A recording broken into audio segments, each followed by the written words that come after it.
Today's topic is Paschen-Beck effect.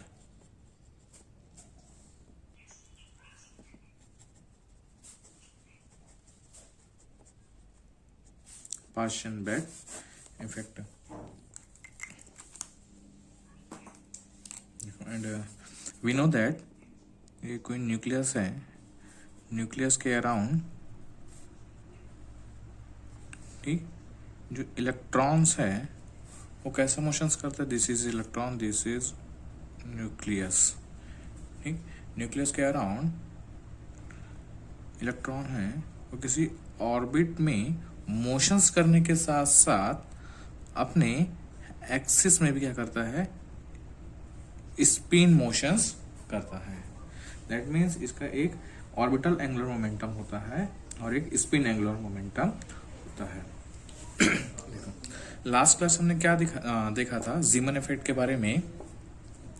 जब हम किसी एटम्स को किसी मैग्नेटिकल फील्ड में जब हम रखते हैं तो उस एटम के जो स्पेक्ट्रम्स लाइन है वो क्या हो जाते हैं, स्प्लिट हो जाते हैं, है ना.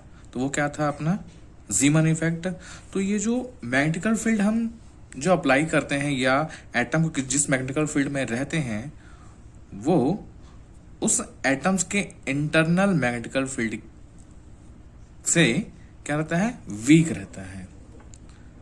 ठीक, मतलब internal magnetical field of atoms है ना, वो क्या होता है, ग्रेटर देन 2 होता है अप्लाइंग मैग्नेटिकल फील्ड से.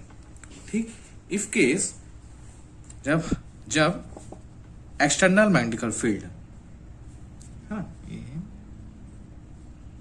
External magnetical field is greater then of internal magnetical field से ज्यादा होता है ना. जब इस एटम का इंटरनल मैग्नेटिकल फील्ड क्या है, कम है, और हम जो अप्लाइड करें मैग्नेटिकल फील्ड क्या है वो ग्रेटर देन है, तो उससे क्या होता है, जो कपलिंग होता है L और S का, L एंड S का जो कपलिंग होता है वो क्या हो जाता है, ब्रोक हो जाता है, ब्रोक ऑन हो जाता है.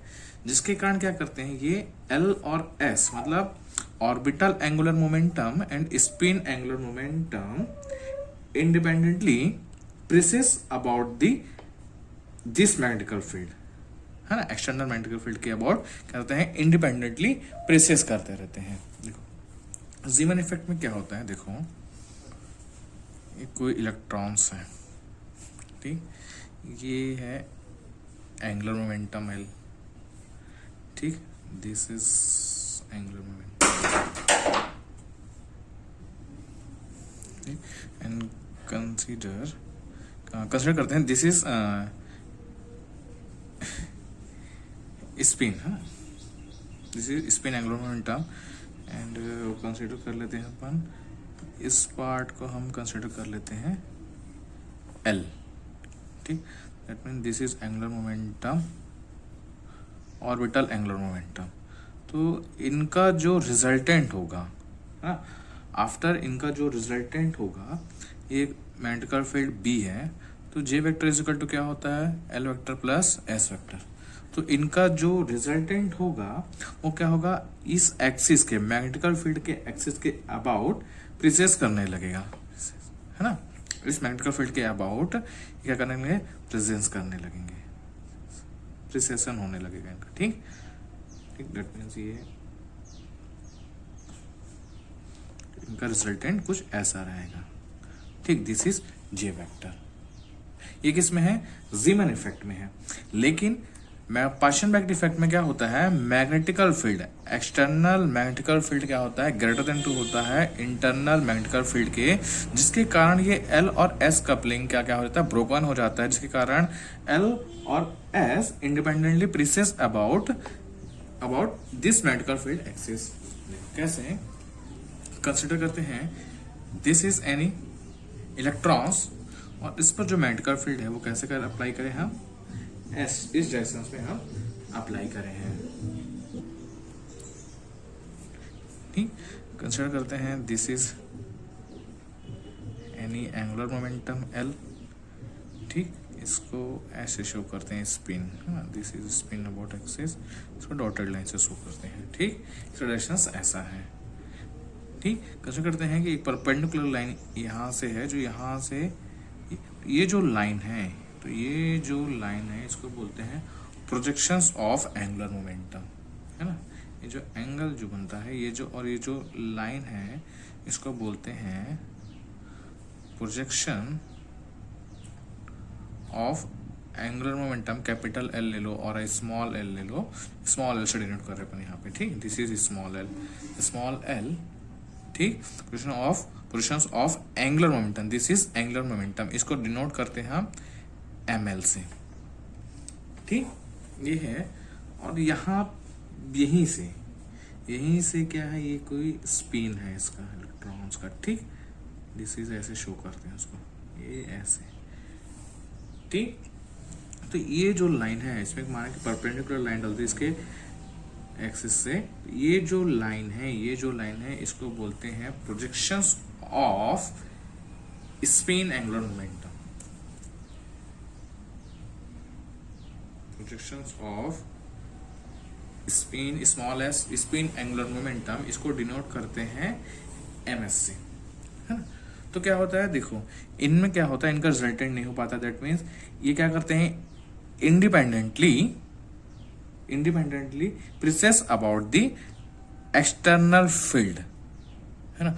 तो ये जो इफेक्ट है वो क्या कहलाता है, अपना पार्शन्स-बैक इफेक्ट। ठीक, तो देखते हैं इसकी मैथमेटिकल प्रोसेस देखते हैं अपन।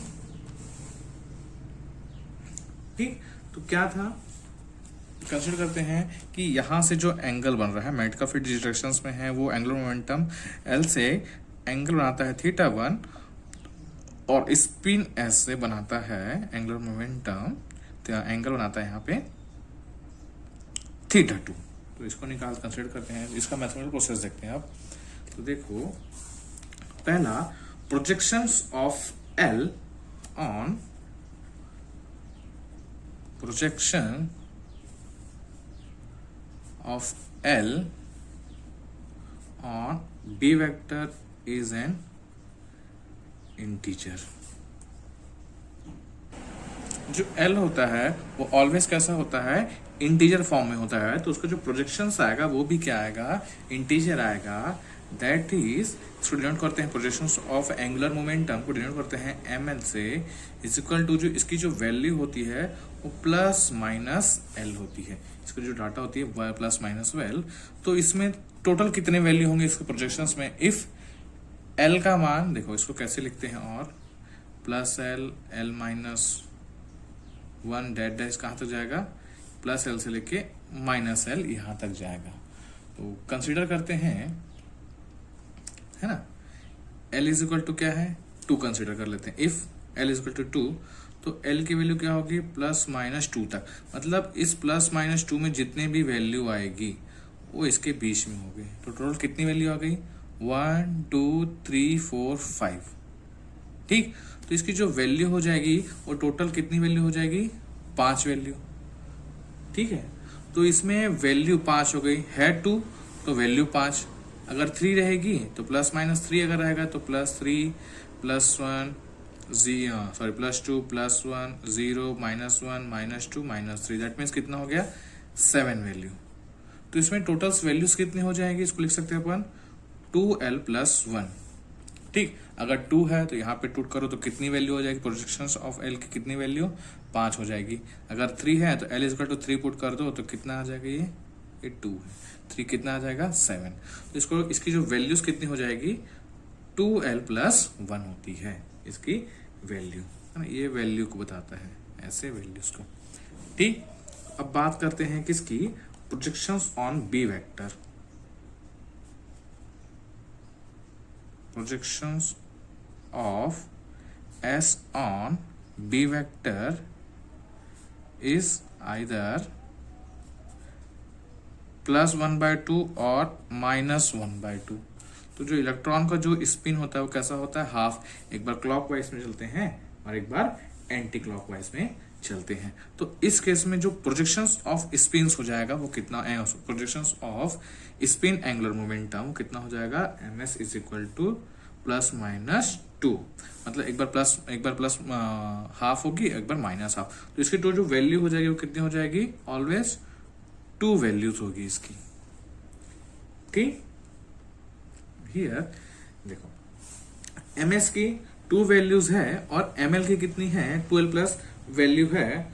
सो the possible number of state of N atoms is कितना हो जाएगा, द पॉसिबल है ना, कितना हो जाएगा, पॉसिबल नंबर ऑफ स्टेट है ना, number of state of N atom, वो कितनी हो जाएगी, r is equal to, that means ये क्या बताता है, कुछ ना कुछ इनका रिजल्टेंट आएगा है ना, उसको बताता है ये 2.12 प्लस 1 इतना आता है।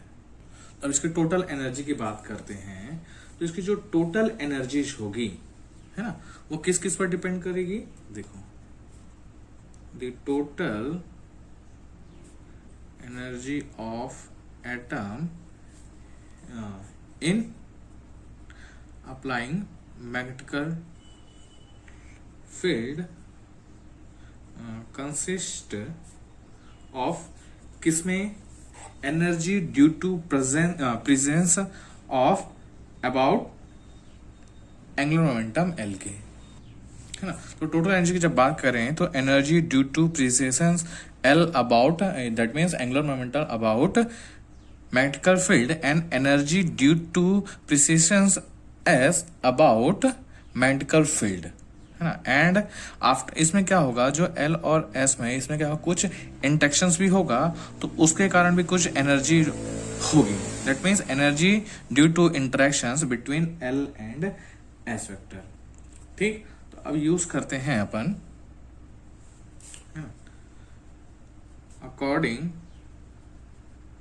according to Larmor frequency, according to Larmor frequency, then the क्या बोलना चाहिए अपने को, angular velocity of precession of L about B vector, इसको डिनोट करते हैं अपन ओमेगा L से, इसकी जो वैल्यू होती है E/2m बीटा वेक्टर इतनी होती है। ठीक, वहीं पे हम बात कर लें किसकी, and angular velocity of precessions of S that means spin angular momentum about B vector, ये जो S है about B वेक्टर वो कितनी होती है, ट्वाइस होती है। ठीक, कितनी होती है, वो ट्वाइस होती है किसके, इसके लार्मर फ्रीक्वेंसी के। ठीक, बीटा वेक्टर वो कितनी होती है, ट्वाइस होती है।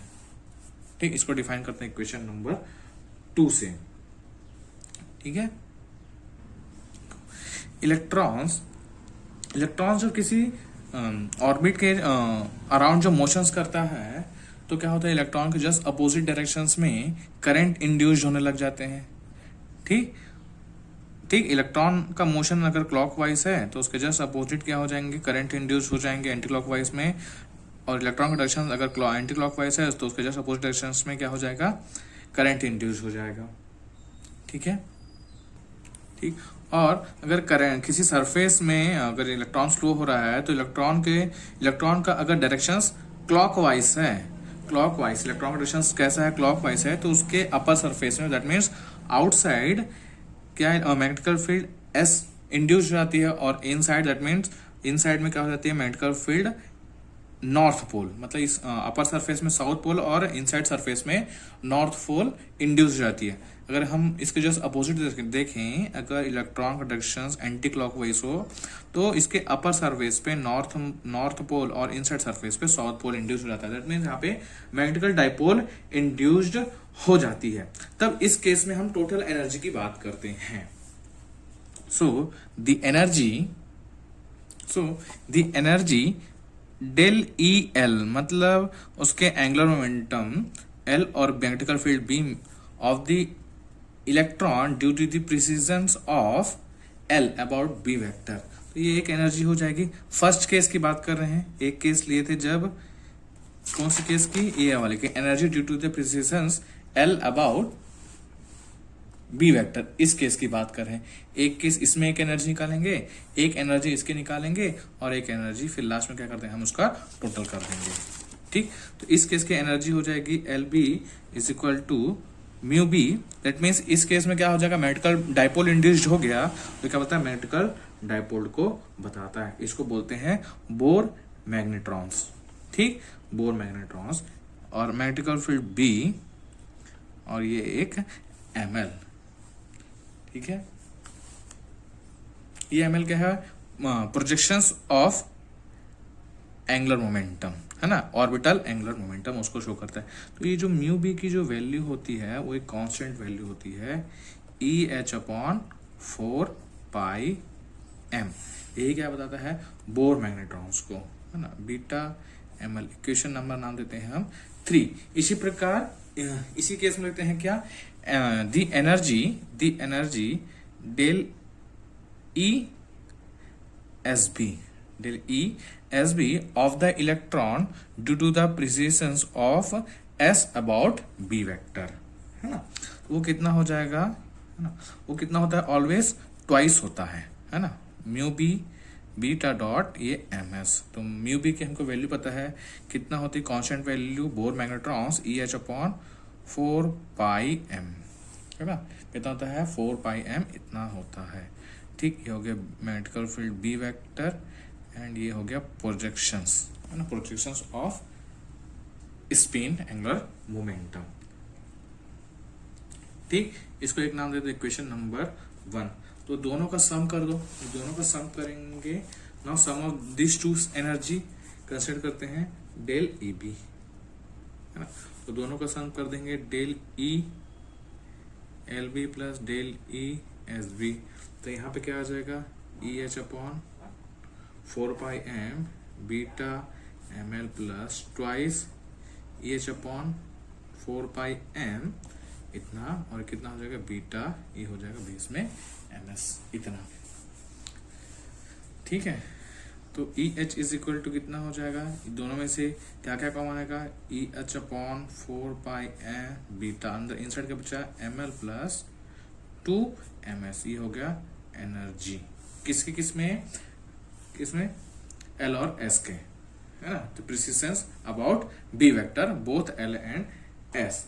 सो टर्म शिफ्ट की जब बात करते हैं, है ना, किसकी, टर्म शिफ्ट की हम जो बात करते हैं, तो जो टर्म शिफ्ट होता है वो क्या होता है, एनर्जी अबाउट एच सी होता है।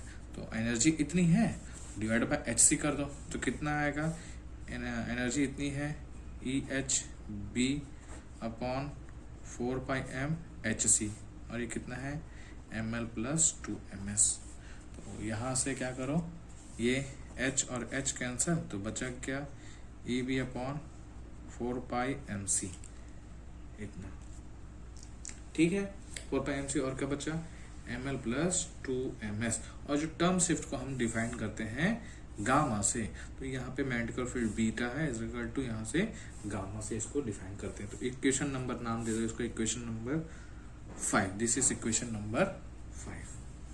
ठीक, ये तो 2 केस की थी। अब तीसरा केस क्या था, एल और एस में क्या हो रहा था, इंटरेक्शंस हो रहा था, माना कि वो सिंगल वैल्यू इंटरेक्शंस है। तो उस केस में, है ना, द स्पिन ऑर्बिट इंटरेक्शंस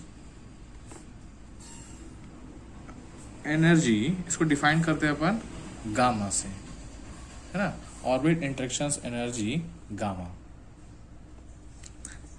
ठीक, फॉर किसके लिए, single value, single valence electron due to interactions between L and S. ठीक, तो इसको डिफाइन करते हैं गामा से। इसका इक्वेशन होता है A dash, this is any constant L dot S cos L dot S, इसको डिफाइन करते हैं बाहर से। ठीक है, इससे बहुत सारे कांस्टेंट होता है, रिडबर्ग कांस्टेंट होता है, टोटल एंगुलर ऑर्बिटल नंबर होता है, ठीक है, एंगुलर मोमेंटम होता है। ठीक, लाइक जैसे ये ए डैश की जो वैल्यू हो आर अल्फा, आर का अल्फा का स्क्वायर जेड की पावर में 4/n का स्क्वायर एल एल प्लस 1/2 ऐसा समथिंग इसमें इसकी वैल्यू होती है। तो इसको इतने सारे का वैल्यू को हम याद नहीं कर पाते, ऐसा कांस्टेंट है सब, उसको कांस्टेंट से डिफाइन कर देते हैं।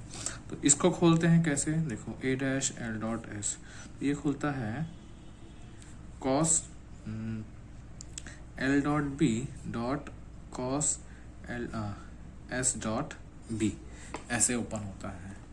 ठीक है, precessions about B, L is क्या है projection precessions about B vector and S is precession about B.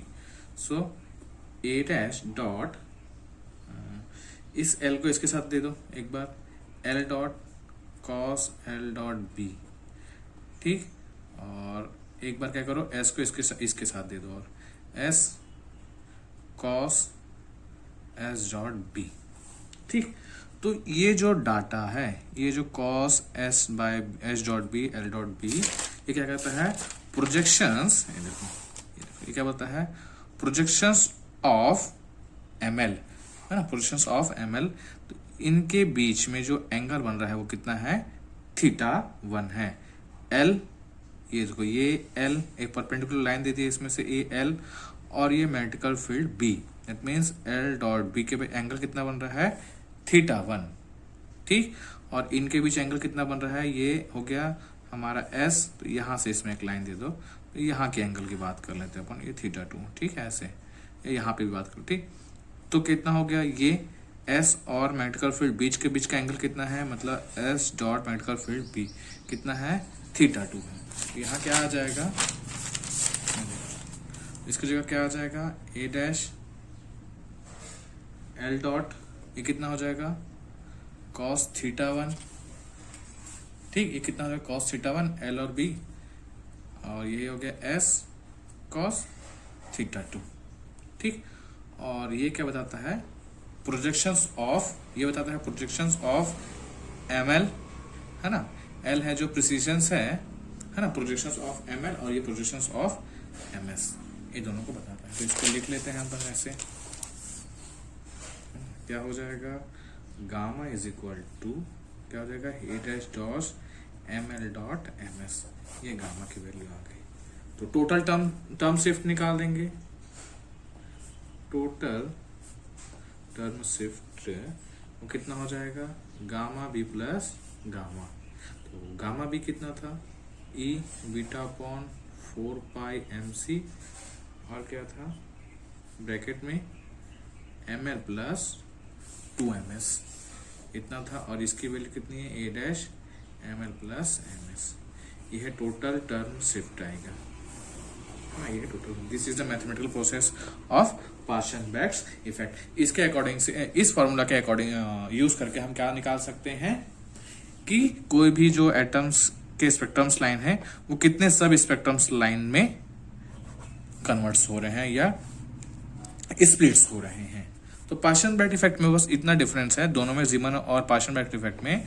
जीमन effect में जो एक्सटर्नल मैग्नेटिकल फील्ड जो रहती है वो लेस देन 2 होती है इंटरनल मैग्नेटिकल फील्ड्स के, एटम के इंटरनल मैग्नेटिकल फील्ड से लेस देन होती है।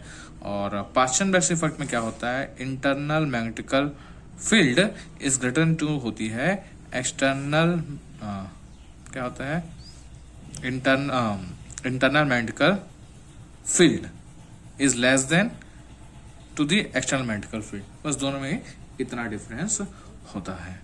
ठीक, देयरफॉर लाइन एटम्स लाइन और spectrum line are splitting. Thank you.